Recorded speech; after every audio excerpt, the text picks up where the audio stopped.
what was a rule that you broke that changed everything for you? I mean, for me, I broke the corporate rules. My mind is very visual.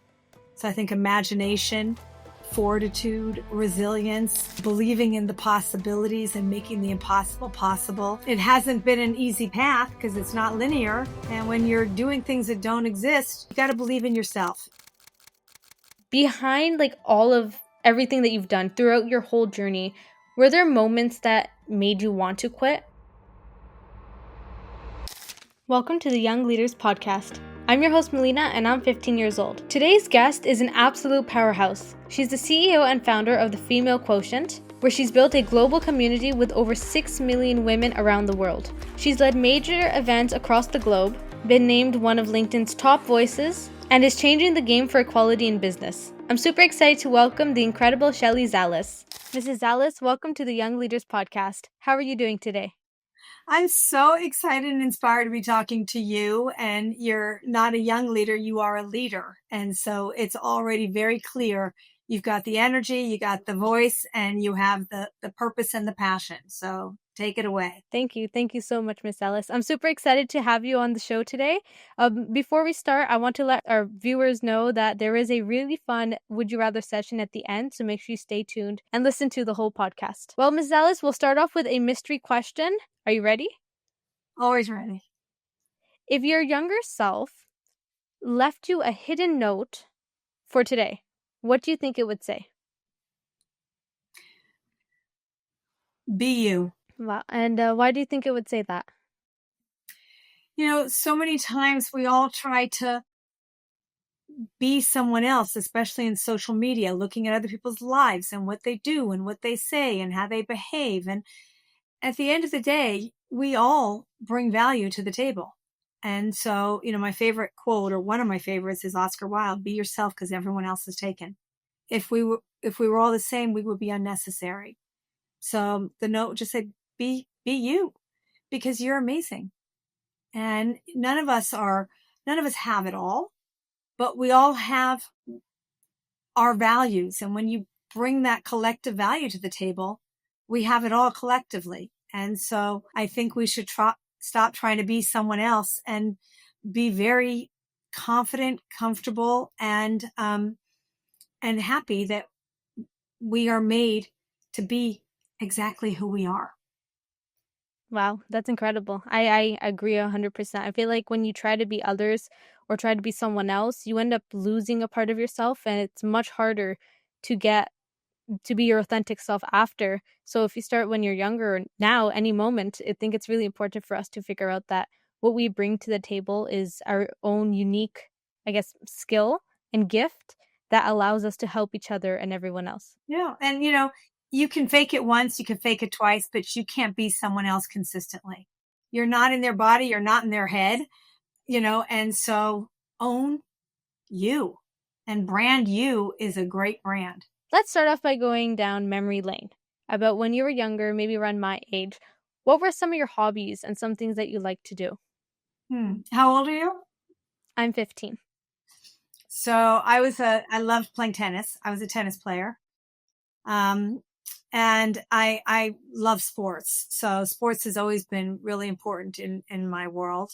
I always wanted to be a flight attendant. And now I'm a 3 million miler on every airline. So, you know, I might not be serving the drinks, but I'm serving up the miles. That's for sure. I just always thought like traveling the world and meeting interesting people was just so exciting for me. I do chase total solar eclipses. I've been doing that. We do that as a family. I've been doing that my whole life. So I've always been a curious person that loves exploring and going to new places and meeting new people, asking a lot of questions, which is probably what got me into market research, my curiosity. But I also loved just watching people. I find that fascinating. And I remember when I went to Columbia University in New York City, my favorite thing to do was to sit on the main stairs outside of, you know, on the quad and watch people and you would walk into a room and listen to the most amazing pianist or someone on mainframe computers. Now computers are very different. We have these little papers with little dots and holes. But I love talking to people. And so I think that was something, I always did. I continue to do and will always be, excited about. And do you think that like heavily shaped you to become who you are, or were there other aspects of it that helped you become the person that you are today? Well, I am known as the chief troublemaker, breaking the rules that make no sense and creating new ones. So I probably, I mean, I was, I'm not gonna say I was a goody two shoes, but I, I, I, I skipped the classes that I didn't like, and I knew how to ace them, except statistics. I did not ace that. I knew how to do well in school without studying a lot. I didn't love libraries, so I was not the type that was the bookworm. I'm way more street smart, figuring it out, always finding a solution. I broke a lot of rules then, but they weren't bad. You know, I was never like, in trouble for doing them. They were like, it was good trouble. Okay. And what was a rule that you broke that changed everything for you? When I was 15 or now or recently? Anytime. I mean, for me, I broke the corporate rules. I wasn't the one that was going to stay until midnight for no good reason. I would have stayed until midnight if I needed to, but I was always a team player. So I think for me, I broke all the rules in corporate America or the corporate world that made no sense and created new ones. So I replaced them with new ones, but I don't follow status quo. And what about if people went against you? How did you handle that? Because obviously going on your own path, creating your own rules is not necessarily easy for everyone. How did you handle, I guess, people coming back at you or maybe, I don't know, possibly getting angry at you for breaking such rules? A lot of people might not have understood, nor did I. You know, when you are a first doing new things, it's not, necessarily, uh, accepted because people don't get it. People need to understand and have some kind of formula for success. And so I just don't follow my head. I follow my heart. And I talk a lot about heartbeat moments, and I never go after something with the negative or the defense. I go positive, proactive. So if I'm going to break a rule, I'm going to replace it with a new one.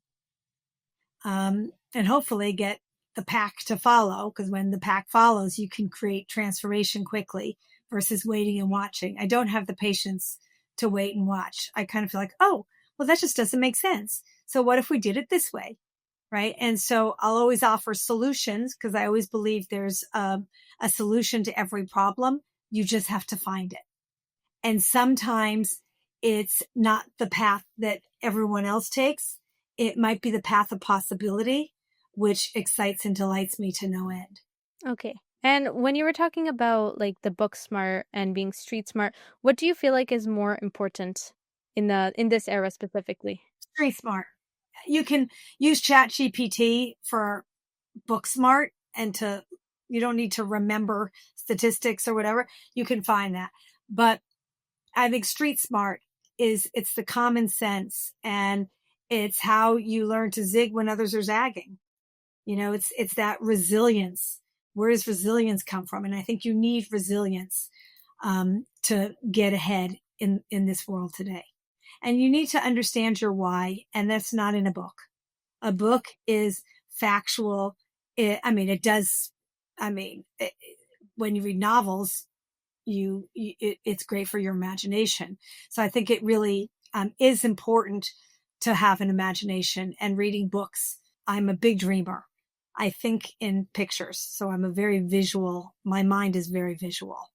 So I think imagination, fortitude, resilience, can-do attitude, believing in the possibilities and making the impossible possible are things that turn me on. When people say, you can't do this, you're not right, you're not qualified, it makes me want to do it more. I like that drive of when people tell you no, you're just like, how could you say no to me? I want to do this. And I feel like entrepreneurs in general have that drive where they hate when people tell them they can't do something and they go out of their way to show that they can. And it drives, I mean, I feel like I do that as well sometimes. If I feel like someone thinks something's too hard for me, I'll go out of the way and I'll show them I can do this. Don't underestimate me. And I feel like it's very important for I think it's like a mindset that people need to start to have, not just to, I guess, show others that you can do it, but for your own self, if like you enjoy it. And I feel like it's important for everyone to be able to try new things. I feel like it's important for everyone to understand that they have the ability to do whatever they want whenever they want. And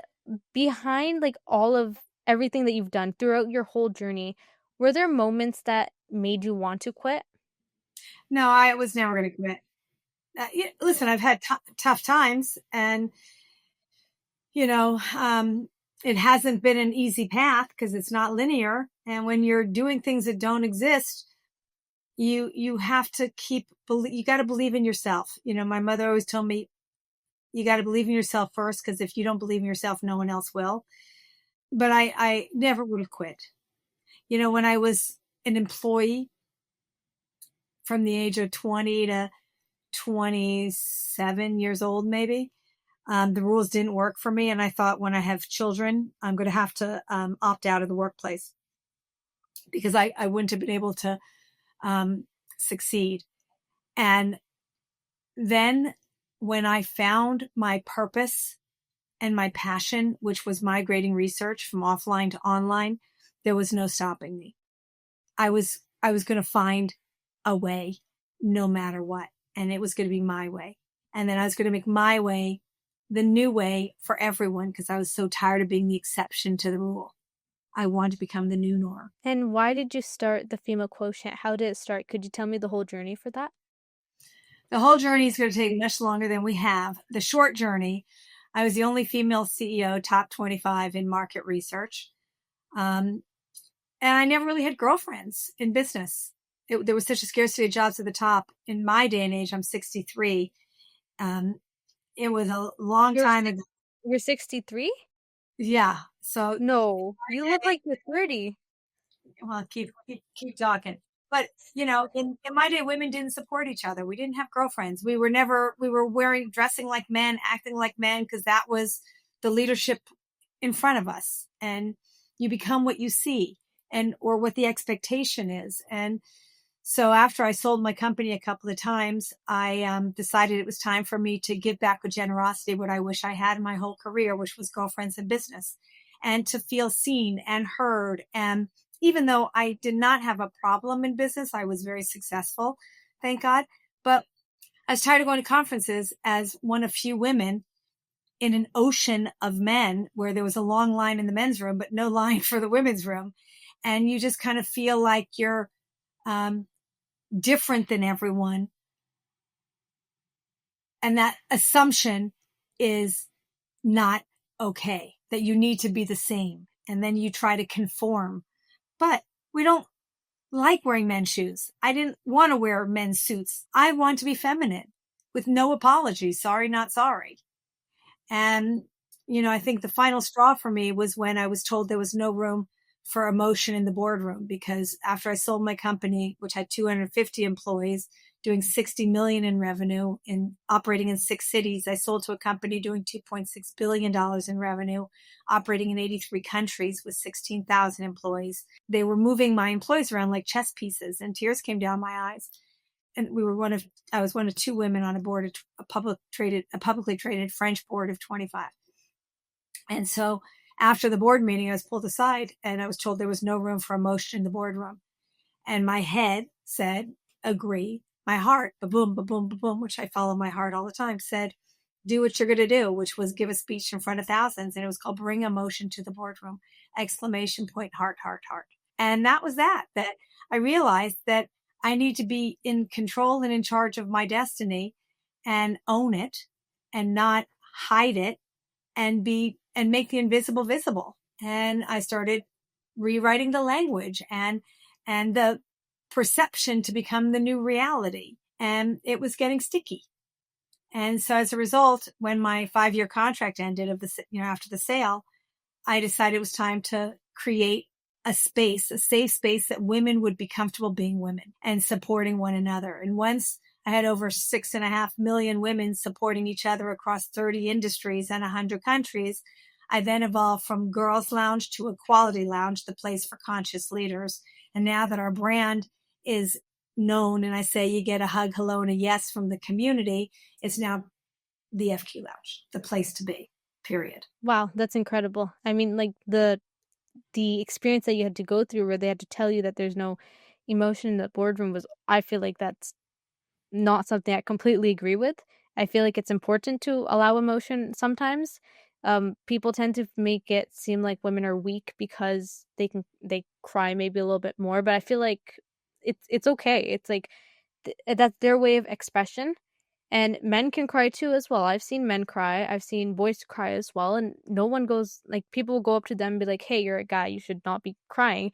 And I feel like it's wrong because at the end of the day, we're all human. Sure, we're not like we're different genders, but at the end of the day, we're human. We can show emotions. We can get angry. We can cry. We can smile.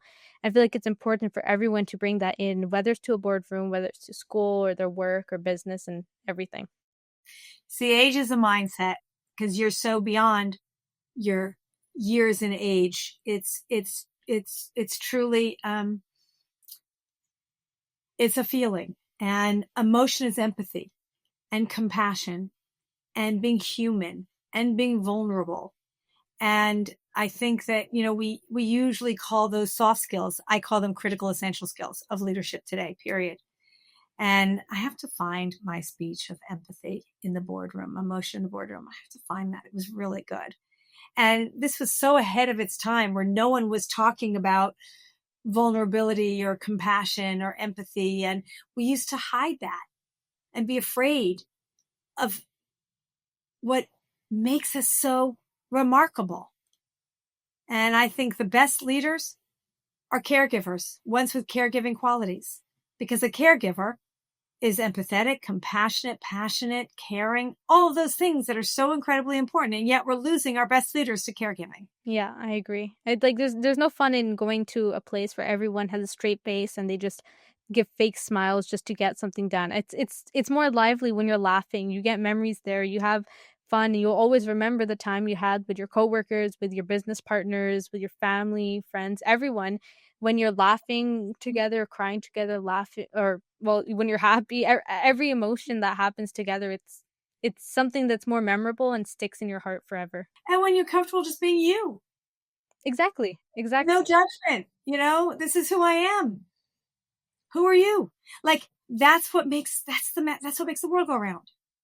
And that's why we talk about, you don't just want diverse mindset at the table. You need a culture. And that's why we talk about inclusive culture, but it's a culture of belonging. It's creating that culture where everyone accepts everyone for exactly who they are. Don't try to Exactly. change us. We need to be our authentic selves consistently. Yeah. Yeah, there's nothing better than having someone who is absolutely happy with life, with themselves, and just being them. What advice would you give to a teenage girl or boy, I guess, that is trying to build their own business with social media in this age? Listen, I love social media, but not to look at who's doing what with jealousy or to want someone else's life. I think it's such an important channel. I mean, I'm obsessed with LinkedIn. So, we're the top voice for women on LinkedIn and I'm the top voice for menopause on LinkedIn. But I love that for thought leadership, really listening to the collective, what everyone is thinking and feeling. And so I love LinkedIn for thought leadership. Um, I also love Instagram for sharing, with people that can't be in lounges or be exposed physically.